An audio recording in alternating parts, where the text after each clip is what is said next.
What's up, IT people? It's Monday. That means it's Spicy Monday. And on this Spicy Monday, I have a question for all of you. Here in the United States, we are entering into fall. And I have noticed two things. I have noticed that every year when fall happens, there is a massive increase in the consumption of pumpkin spice flavored stuff.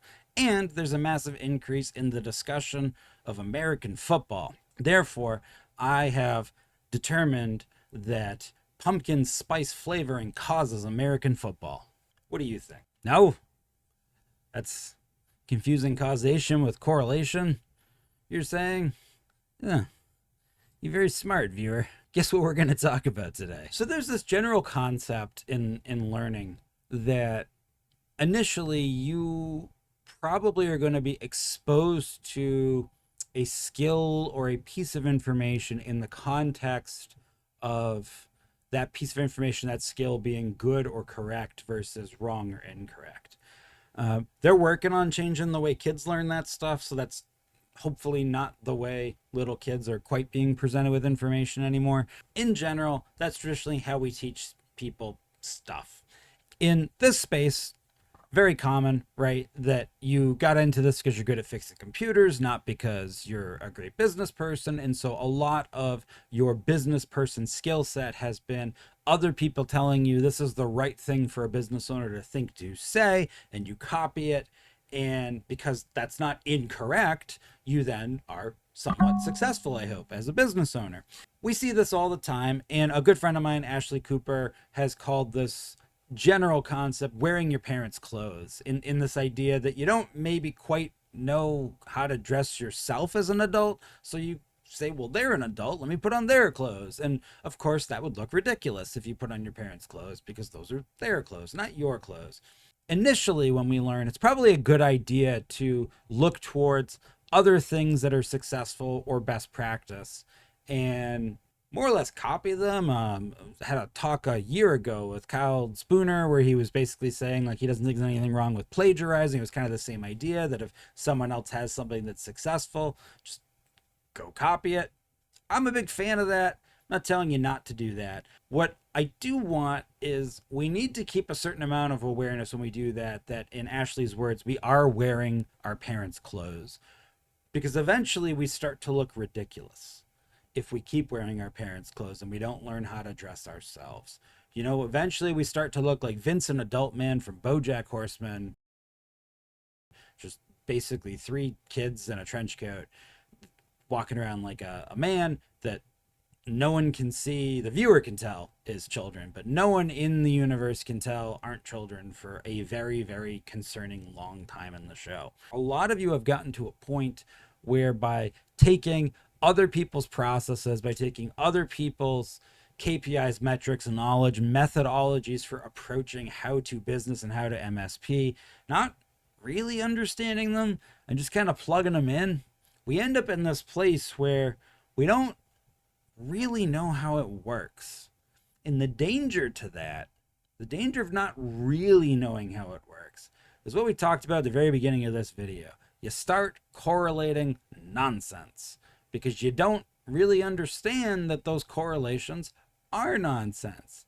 You start doing the business equivalent of thinking that pumpkin spice and everything causes football, because that's about your level of actual understanding on the subject. I want to start by pointing out that I think that everybody in this space is guilty of this at some time, and I think it's a natural part of learning.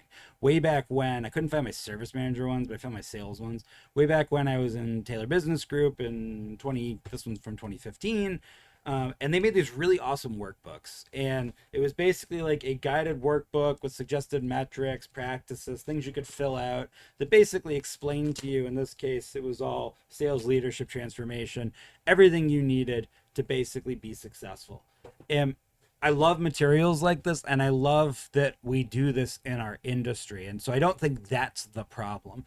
A lot of us will start off where we identify we don't know something, we're not good at something, or we can't execute something. And so someone else will hand us a playbook and say, if you follow this playbook exactly, you will arrive at these results. And they're not wrong. If you follow this playbook or anyone's playbook that's got a half a brain. Yeah, like you will end up being better at what you're doing. The problem is, I've met most of you, and I know how entrepreneurs think. You don't always follow this. You drift. And the thing is, you start drifting off the playbooks that you're given without really knowing how to write or run your own playbook. And that's where things become a little bit dangerous or problematic. I think it's good that folks who adopt other people's standards, best practices, methods, ways of doing business, tools, products, whatever, have success. Because I think that shows that the aggregate experience in this industry is that if you follow where the herd is going, you will usually be successful. And that's a positive thing, because I think that means overall the MSP space and the MSP industry isn't full of idiots, because if it was full of idiots, that would not be happening. You know, we're not lemmings. We're not all running off a cliff and dying in the ocean. We are managing to avoid that fate. But we are often thinking like lemmings. And that starts to become problematic because that becomes a blocker for actual growth. I will give you all some dramatic foreshadowing of what I mean by that. I know most of you are not in a position to work at or own or run a platform level MSP, but that is kind of the end game for a lot of people. Here's a common thing that happens at that platform level MSP. You get rolled up, or you are the initial partner, whatever it is, into this building platform, this ball rolling down a hill, and you are on the executive team. Maybe you're the CEO. And you get to a point, and it can happen really quickly, a few years in, where your board is going to fire you. And it's not because you haven't been a great CEO. You're probably the reason why that platform, that ball, started rolling down the hill. But as it turns out, you don't actually have any of the skills or knowledge or ability to actually run a business of that size. Spoiler alert, it's not because you're dumb. It's because the entire last 10, 15, 20 years, you never bothered to learn how any of this shit actually works. You just copied it. So when it finally came time, when you finally hit that success, and they needed someone who actually knows how that stuff works, because by the way, people who know how things work can tell when you don't. You get fired. This happens all the time, where CEOs get replaced with basically professional CEOs that have that skill set. Now, I understand that scary vision of the future is not going to be realistic to most of the people watching this right now. I just wanted to give a dramatic example. That's where it could go for you, business owner.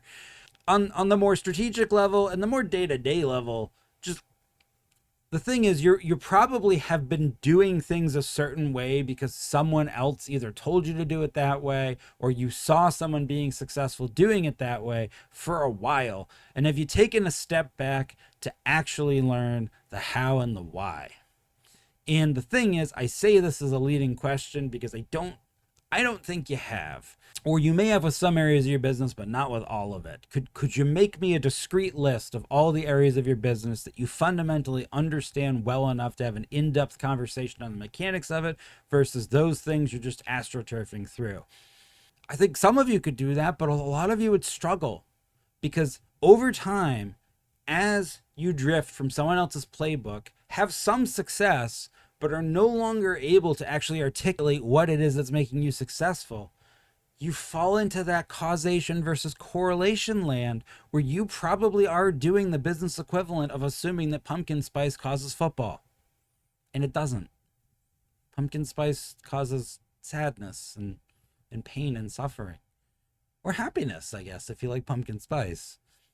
Some say it causes basic bees, but I'm not one of those people. I support you in your pumpkin spice journey. The insidious nature of this, and this ties back to how people learn Dunning-Kruger. On that Dunning-Kruger curve, where you first have Mount Stupid, which is very easy to climb, very quick, very high reward for little investment. If you never crest Mount Stupid and recognize that you have now the pit of despair and then the actual slow path to the plateau of true expertise, if you're never aware of that to begin with, that's a problem, as I've pointed out in other videos, because you have just automatically limited your ability to be successful on literally anything. I'm not saying you're going to become a true expert, on most things, but it's simply just being awareness of where you are and what you don't know is a really powerful tool to help you be more successful at anything. And if you never quite crested the initial Mount Stupid to see what you don't know, well, then you don't know what you don't know.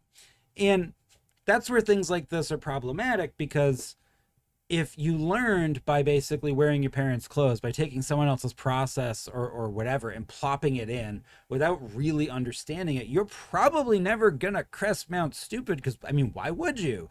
Someone else said buy this product or use this tool, you're using it, you're not on fire. In fact, you might actually be doing okay. So job's done. I don't need to know anymore.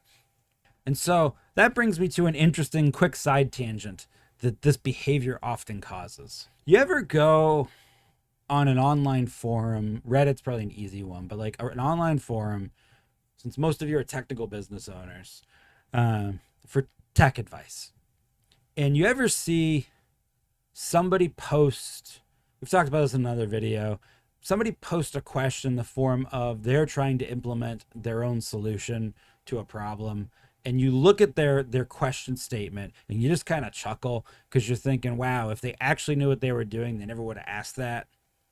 Did anyone here ever experience that feeling? I want to say it's kind of a schadenfreude, a smug feeling when you see it, because you're like, haha, like, clearly if this person knew what they were doing, they wouldn't have asked that. Maybe you're not an asshole like me, you don't feel schadenfreude, but either way, you've experienced that feeling. You know what I'm talking about. That's what happens with all the other elements of running your business with you. You're often, because I see it in these forums, you all are often that person in regards to running and operating your MSP or your vendor. You are going in and asking questions that presuppose a solution to a problem without actually defining the problem. And so the conversation isn't productive, and it usually boils down to, I've used it, it was great, or 20 different people telling you why you're wrong and you getting upset. And all of that is happening because no one is actually talking about the core problem that's wrong. And you're not phrasing the question around the core problem because you don't actually understand the nuance of the core issue. You don't actually know what's broken. There's an old Monty Python sketch where they're in a hospital and they have the machine that goes bing, and it's the most expensive machine in the hospital, therefore the most important machine in the hospital. No one knows what it does. It goes bing, makes a noise. They just know it has to be in the room when they're doing anything because it's the most important and expensive machine in the hospital. And if it's not in the room, then something bad might happen, although they don't know what would happen, and they don't actually know what the machine does. That's the problem with wearing your parents' clothing. That's the problem with going too long without fundamentally understanding how the thing you are trying to execute works at its most basal layer. And it's funny how quick and easy it is to figure out. And this aggravates people. There's a few of us operations people in the space that can do this, and it pisses people off when we do it around operations problems. And I suspect a security person could do this around security, so on and so forth, in other disciplines. There's a post right now on Reddit that I haven't even read, just the title. What would you pay a tier 2 to tier 3 tech? And I can tell you right now, whoever this person is, they have no idea what a tier 2 or tier 3 tech is, how to hire one, how to train one, or how to compensate them. And you might be saying, well, yeah, that's why they're asking. But that's my point. That's not a question you would ask if you actually understood how to hire and pay someone. And so the problem there is any answer given is not going to be the right answer, because whatever answer the poster accepts as the answer that validates their bias, they're just going to implement anyways. And if it's successful, they're going to assume they know what they're doing. And if it's not successful, they're going to blame Reddit for the answer. And the whole time, no one actually understands how to appropriately figure out how to compensate that tier 2 or tier 3 person for that MSP based on their model and how revenue flows there. Because once again, if you understood those things, this question would be asked. You would ask a different question. That immediate lack of actual knowledge or competency on a particular subject that comes across, that is Vincent Adultman. That is you walking around as 3 toddlers in a trench coat. And the thing is, unlike on BoJack Horseman, where no one can see it, most of us can see it. I don't want that for any of you. If not every month, that's too much, but maybe twice a year, split the year in half. You need to pick an element of your business and you need to go in and make a decision if you are fundamentally going to learn how it works for real or you're going to astroturf it. I think it's okay either way, but you have to have an explicit acknowledgement in your own brain that this is either something I am going to learn about, how it works, I'm going to learn all of it until I no longer need to ask a question like the example I just gave, or I am going to accept that I am explicitly astroturfing it, and then I'm going to approach how I challenge this problem or identify or ask questions around this problem or solve this problem from that standpoint. Because it's going to free you up to make better decisions. It's going to free you up to start to identify the things that you're not very good at. It's going to free you up to start recognizing that in certain areas you probably need to empower someone else. So in the case of my first MSP, I don't know what led him to this moment, but one day the owner recognized that he was not a very good service manager and he didn't really understand the mechanics of how tickets flew through the system and attached to revenue. So he gave up. He acknowledged that I'm astroturfing on this. I am going to hire someone and I am going to pay to have them trained to learn that skill. Hi, that was me. Do you know what happened? That freed up his brain and attention, energy, and effort to go do other things that he did understand incredibly well, way better than I did or other people did. And that's the benefit to being able to recognize when you're wearing your parents' clothing. It's not just the fact that you understand that you look ridiculous and your clothes don't fit. It's that moment where you wake up and have the intentionality that, hey, I could dress myself or I don't want to. And I'm just going to hire a stylist. But either way, it gives you this clarity.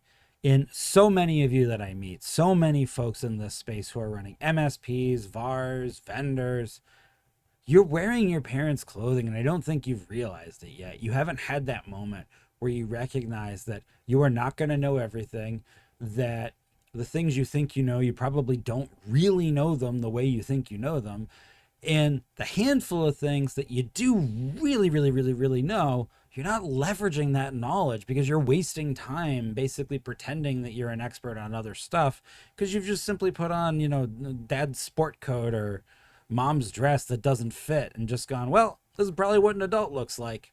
Because we all know an MSP like that might be you, that reports that data every time because you enter the data where you're told to enter it.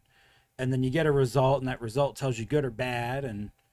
But you don't really know how it works. You don't really know how to drive any real change. You don't really know how to move that needle. You have a general gist of an idea that in fall people have more pumpkin spice and American football is on TV, so there's probably some relationship there. I guess if I drink more pumpkin spice I'll have more American football. Like there's that idea that like, well, I guess if I have more sales then my gross margin will improve, or you know, my EBIT evaluation will be better, or the SG&A percentage will be less pearl clutchy for my coach.